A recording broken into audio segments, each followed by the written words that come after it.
about your relationship Well, with him. I wasn't his student. He just needed a bass player.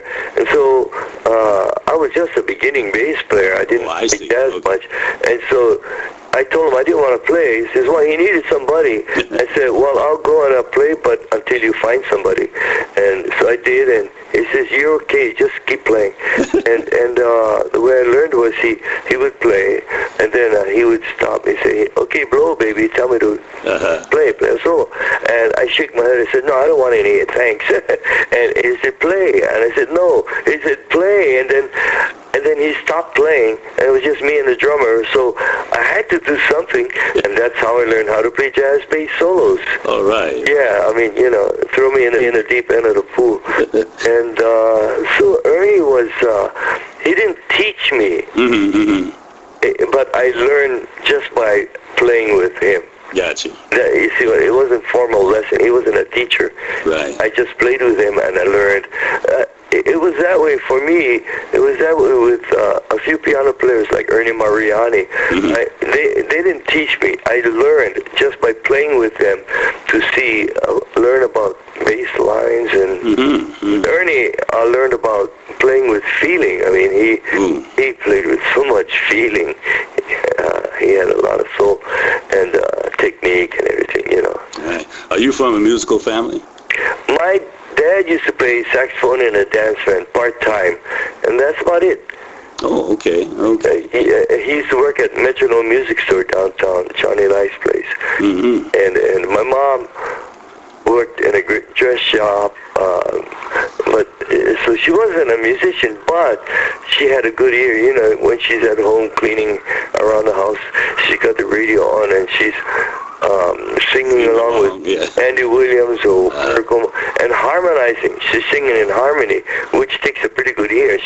I could tell she was singing the right notes, So she's really one of your influences there. Oh, yeah, so, and plus that, my dad being a big band, dance band musician, this is in the 30s or so, 40s, they had old records of the old Benny Goodman, Glenn Miller, some Art Tatum, I think, and Bing Crosby and the Andrews Sisters. So I grew up as a kid not listening to nursery rhymes. I was listening to dance band and jazz music of the era, Count Basie, Duke Ellington. Right. When I was a kid now. Then as I grew older, I developed my own taste in the kind of jazz I liked, and as jazz developed, so listening to Tito Puente, the Latin music, Joe Loco, and Accidentals, Invitations, Four Freshmen, High Lows, Oscar Peterson Trio, Bill Evans, and Dave Brubeck, and all of that. So those are my influences later. Did you take formal lessons and learn classical?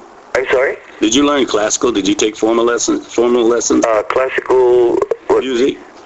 Theory? That classical music theory, yeah. Oh, yeah, I went to university before I got a bachelor's there, and I went to graduate school at Northwestern University on the main and got a master's and doctorate in composition. All right. So I had formal training in theory and, that sort of thing. And as a teaching assistant, I had to teach ear training and sight singing. So, in fact, I'm still teaching that right now, even, at the University of Hawaii. I teach theory and ear training. Yeah. Singing, that sort of thing, and orchestration. And you have time to go out and do a few gigs, huh? Well, yeah, just, weekends and stuff like that. I'll do it. If the gig comes up, there'll be times when there's nothing for a long time. Then you get a whole slew of them sometimes. You know how it is. Right. Are you still doing anything part-time with the Honolulu Symphony? No, because there's no symphony anymore. That's right. But I was, since 1963, I started playing part-time with the symphony as a bass player, off and on, over the years. And then the last concert I played was a Charlotte Church concert at the Arena. It was a kind of a pops concert. And then that's the last one. Then I stopped playing. It was about 2001 or 2003 or so. And I didn't play bass with the symphony all these years. But then periodically they'll call me if they need a guitarist or ukulele or banjo player or mandolin player. And so the last one I did was a couple of Christmases. No, last Christmas of 2 years ago, where I did played banjo, mandolin, and ukulele for one piece. So I'm still sort of on call with the symphony as a utilitarian string player, What's your choice of instrument? What's your instrument of choice? I think I like the bass best of all. Okay. But I love